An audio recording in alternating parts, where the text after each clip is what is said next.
Hi అందరికీ. ఇంకా నా ఛానల్ని ఎవరైనా సబ్స్క్రైబ్ చేసుకోకపోతే లైక్ చేయండి, సబ్స్క్రైబ్ చేసుకోండి, అలాగే గంట సింబల్ని ఆల్లో పెట్టుకోండి.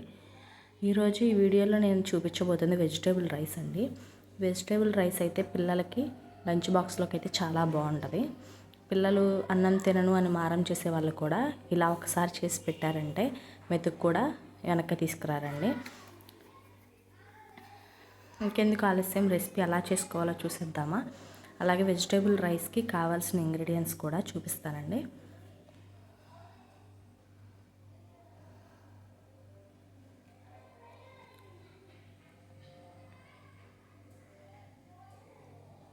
Onions, carrot, potato, green chilli, అలాగే టమాటోస్ని ముక్కలుగా అయితే కట్ చేసి పెట్టుకున్నానండి. అలాగే బిర్యానీ స్పైసెస్లోకి వస్తే బిర్యానీ ఆకు, దాల్చిన చెక్క, లవంగం, అలాగే షాజీరా, కొంచెం కొత్తిమీర. నేను రైస్ అయితే 1 గ్లాస్ తీసుకున్నానండి. అలాగే అల్లం వెల్లుల్లిపాయ పేస్ట్ అండి. ముందుగా స్టవ్ వెలిగించి కుక్కర్ అయితే పెట్టుకోవాలి. నేనైతే కుక్కర్లో చేస్తున్నాను ఈ రెసిపీ. అలాగే కుక్కర్లో హీట్ అయిన తర్వాత గీ వేసుకున్నానండి. గీ కూడా హీట్ అయిన తర్వాత మనం తీసుకున్న బిర్యానీ స్పైసెస్ అన్నీ వేసుకొని ఫ్రై చేసుకోవాలి.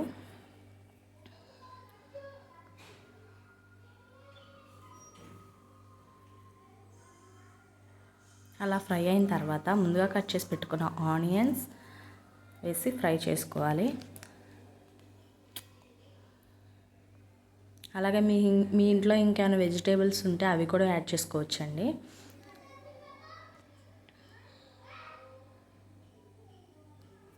అలాగే గ్రీన్ చిల్లీ కూడా అయితే వేసి ఫ్రై చేసుకోవాలి.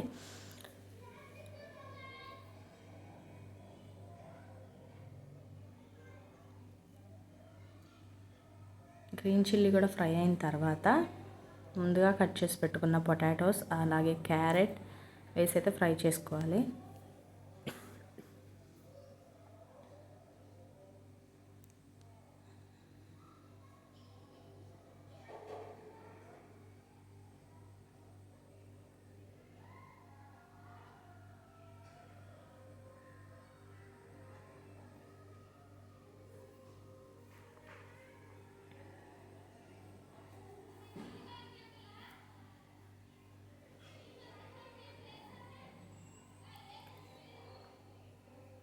క్యారెట్ అండ్ పొటాటోస్ కూడా వేసుకున్న తర్వాత ఒకసారి అయితే కలుపుకొని ఫ్రై చేసుకోవాలి. ఆ తర్వాత ముందుగా కట్ చేసి పెట్టుకున్న టమాటో పీసెస్ కూడా వేసుకోవాలి.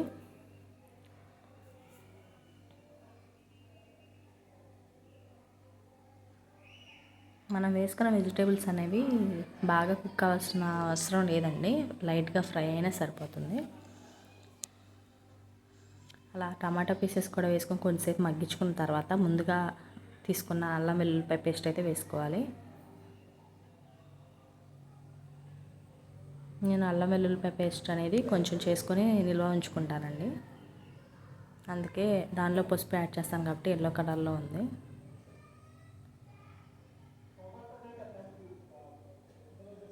అలా అల్లం వెల్లుల్లిపాయ పేస్ట్ కూడా పచ్చివాసన పోయేంత వరకు ఫ్రై చేసుకున్న తర్వాత 1 గ్లాస్ బియ్యానికి 2 గ్లాసెస్ ఆఫ్ వాటర్ అయితే వేసుకోవాలండి.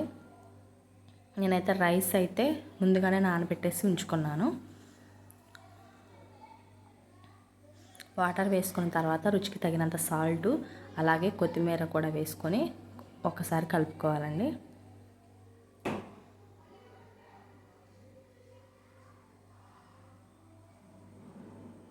కలుపుకున్న వాటర్లోనే మనం ముందుగా నానబెట్టుకున్న రైస్ అనేది యాడ్ చేసుకోవాలి. యాడ్ చేసుకొని సాల్ట్ అనేది సరిపోయిందో లేదో ఇప్పుడే చూసుకోవాలండి. తర్వాత మనం వేసుకోవడానికి అయితే ఆప్షన్ ఉండదు కాబట్టి ఒకసారి ఇప్పుడే చెక్ చేసుకోండి. చెక్ చేసుకున్న తర్వాత కుక్కర్ మూత పెట్టేసి 2 విజిల్స్ అండి మీడియం ఫ్లేమ్లో పెట్టుకోవాలి. 2 విజిల్స్ వచ్చే వరకు అయితే ఉడికించుకోవాలి. 2 విజిల్స్ వచ్చిన తర్వాత స్టవ్ అయితే ఆఫ్ చేసుకోవాలండి. ఆఫ్ చేసుకొని 5 మినిట్స్ ఆగిన తర్వాత మూత అనేది తీసి వేడి వెజిటేబుల్ రైస్ అయితే సర్వ్ చేసుకోవాలండి. చాలా అంటే చాలా బాగుంటుంది. స్పైసీ ఎక్కువ ఉండదు, అలాగే చిన్నపిల్లలకు కూడా ఎంతో ఇష్టంగా అయితే తింటారండి. ఈ రెసిపీ మీరు కూడా ఒకసారి ట్రై చేసి ఎలా ఉందో టేస్ట్ అనేది కామెంట్ చేయండి.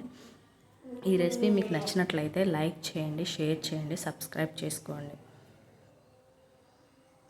ఇంకా ఇలాంటి మరెన్నో వీడియోస్ అయితే మీ ముందుకు తీసుకొస్తాను. Okay, bye bye.